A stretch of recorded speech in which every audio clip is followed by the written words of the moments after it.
Okay, so thank you for tuning in to the Book of Shadows YouTube channel. We're here, we're live, and we're ready for something special.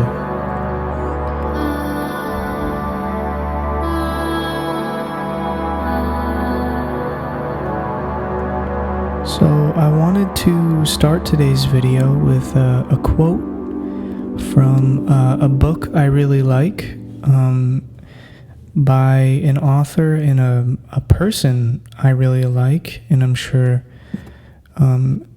anyone on the sort of spiritual path or interested in those kind of things is a fan of, and that's Terence McKenna from his book The Food of the Gods. I would really recommend it if you've never read it. It's a fascinating history of plants, drugs, and human evolution and civilization and how those are all intertwined. And so the quote from the book begins with a quote from someone else. And it is, "The 20th century linguistic revolution," says Boston University anthropologist Mizia Landau, "is the recognition that language is not merely a device for communicating ideas about the world, but rather a tool for bringing the world into existence in the first place. And reality is not simply experienced or reflected in the language, but is actually produced by the language." Going on, "From the viewpoint of the psychedelic shaman, the world appears to be more in the nature of an utterance or a tale than in any way related to leptons and baryons or charge and spin that our high priest, our physicists speak of. For the shaman, the cosmos is a tale that becomes true as it is told and as it tells itself. This perspective implies that the human imagination can seize the tiller of being in the world. Freedom, personal responsibility, and a humbling awareness of the true size and intelligence of the world combine in this viewpoint to make it a fitting basis for living an authentic neo-archaic life. A reverence for and an immersion in the powers of language and communication are the basis of the shamanic path. The rational, mechanistic, anti-spiritual bias of our own culture has made it impossible for us to appreciate the mindset of the shaman. We are culturally and linguistically blind to the world of forces and interconnections clearly visible to those who have retained the archaic relationship to nature." So again, I would really recommend this book. It's sort of an academic read, but it's definitely fascinating and definitely worth your time. And also, just if you haven't, go listen to some of Terence McKenna's lectures on YouTube. He was a real pioneer and a real driving force behind the evolution of consciousness. And one of his most important ideas or notions was, and I've written about this on the website, is the guyan mind, or the guyan overmind. The idea that all of nature is truly an interconnected and organic living mind, and that through the experience of psychedelics we can learn to communicate with that mind. And this is something I've talked about before, again, on the website. And furthermore, just to connect this even more into the mysteries that surround us, Jesus was referred to as the Word made flesh, meaning he was an embodiment of the divine power. Similar to how he's saying that the shaman sees the universe as a tale or an utterance or a word. So the word really is referring to the spiritual vibration or the Om. And being made flesh means that that vibration or that spirit is encased in a material body. So when you can remove the mythology and the falsehood surrounding the whole Jesus thing, you can really see what it's trying to show us, and that's that we are gods, that we are the sons of God, that we are gods incarnate, that a divine spark, a divine word lives within us. And unlocking that spark and cultivating it is a matter of great importance. So a shaman can see the interconnectedness of all things, the deepest mysteries of life. And through being able to reach into the guyan mind, and I will state again, this mind or this state of consciousness is real, it does exist. Nature is intelligent, is alive, sentient, thinking. And you don't need to eat a bunch of mushrooms to experience that. I mean, that'll throw you right into it. And a lot of people, when their first experiences with mushrooms aren't really prepared for the intensity of what that implies. But it's all around us anyway. It's already here. It's just a question of how aware we are of this universal mind. How sensitive are we to the ebb and flow of the spirit that we all belong to? And great storytelling, music, art, poetry, and dance, whatever expression, it all serves to make us more aware of these mysteries and to plug us back into this one mind, this one interconnected song or dance. So these people, these artists, the musicians, the poets, the painters, these are the shamans of our time, because they're bringing the Great Spirit to life and they're putting it out on display for the world.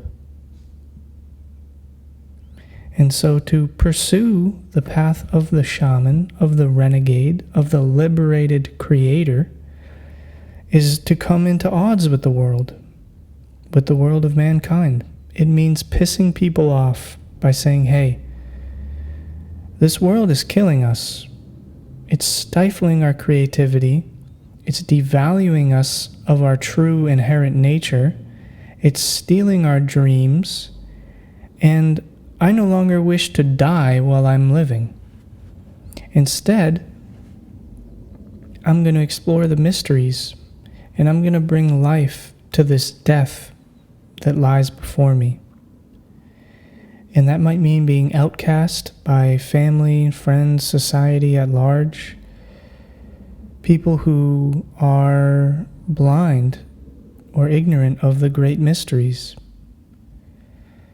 Because now that I'm awake and I see that this world is a manufactured product of the mind, and I know what my mind can really do, what I'm really capable of creating, the light that I can bring to this darkness,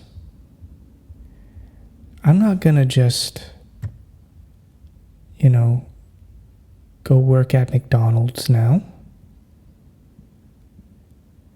I mean, no shame in doing what you have to do to survive.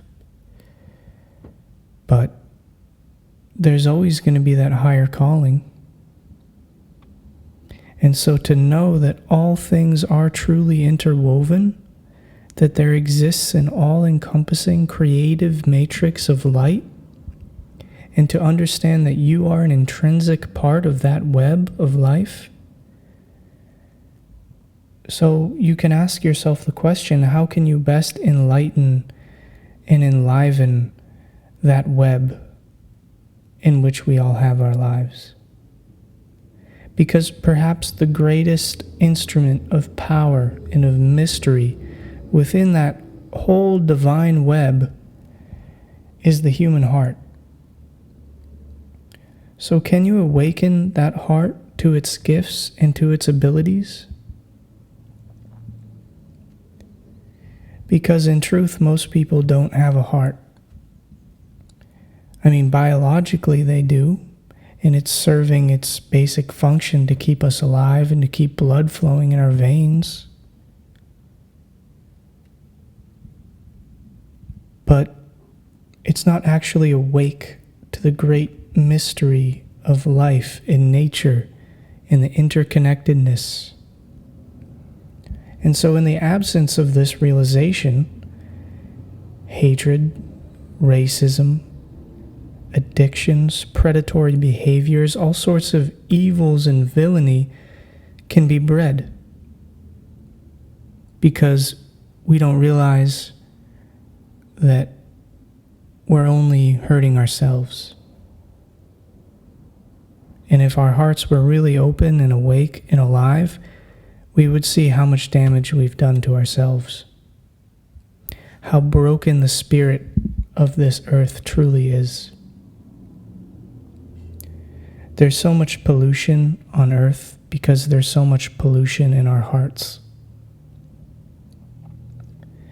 And it's interesting that heart and earth are so anagrams, because our hearts are our gateways back to the earth. So if we're not using them, then we're not going to really understand what's going on here.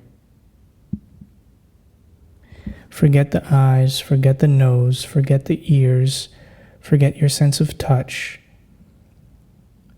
The heart is the truest and most clearest instrument of perception that we possess. The heart can perceive the divine reality that lays hidden underneath the deceptive world of man. And so through accessing the powers of the heart, the shaman can pierce through the deception and the lies and the destruction of this man-made world, and to begin to create a bridge back home to the world of spirit. And in this world, there's only unconditional love. There's only dignity. There's only respect. There's only reverence and honor for all of life. But in truth, we pass through a lot of anger and sorrow just to get there. Sorrow is a gateway to great wisdom. So is anger. Because again, to reconnect this to the guyan mind and perceiving the interconnectedness of all things, and I mentioned these emotions, where do we think these emotions come from? Truly. Where's the origin? It's our earth. Our sorrow is our gateway towards a more holistic living, because deep down, we know we all have things to be sorry for. That this planet has borne the weight of so much atrocity and villainy that of course we have to feel a little bad about everything that's happened. We all share in the responsibility.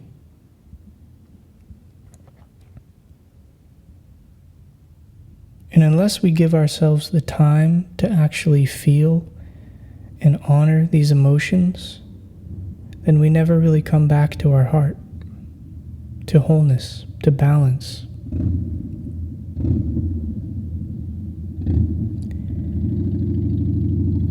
And anger, well, going back to the earth, well, of course she's angry. I mean, you'd really have to be a fool not to see that the earth, our mother, this planet, is angry with humanity for the crimes against her and against life itself.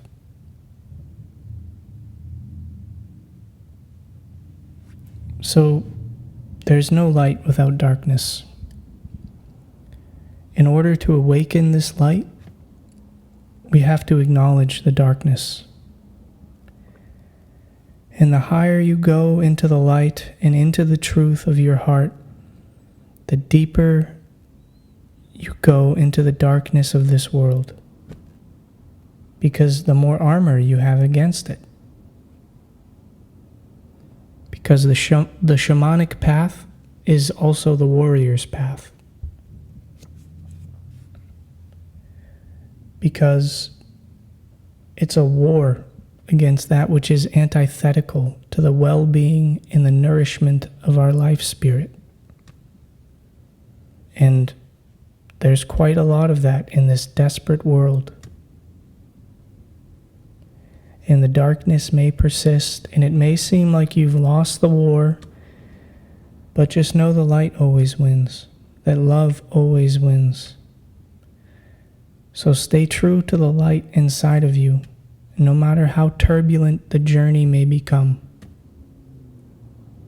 Because that's your anchor to peace and to knowingness of the truth, of the interconnectedness of all things, of the universal natural mind.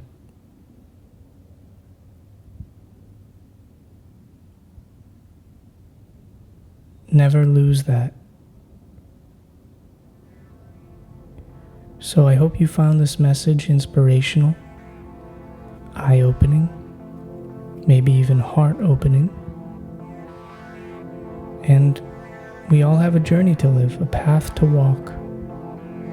But if we walk that pathway without our hearts,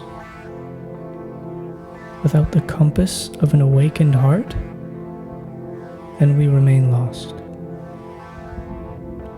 So thank you, and I hope you have a beautiful day.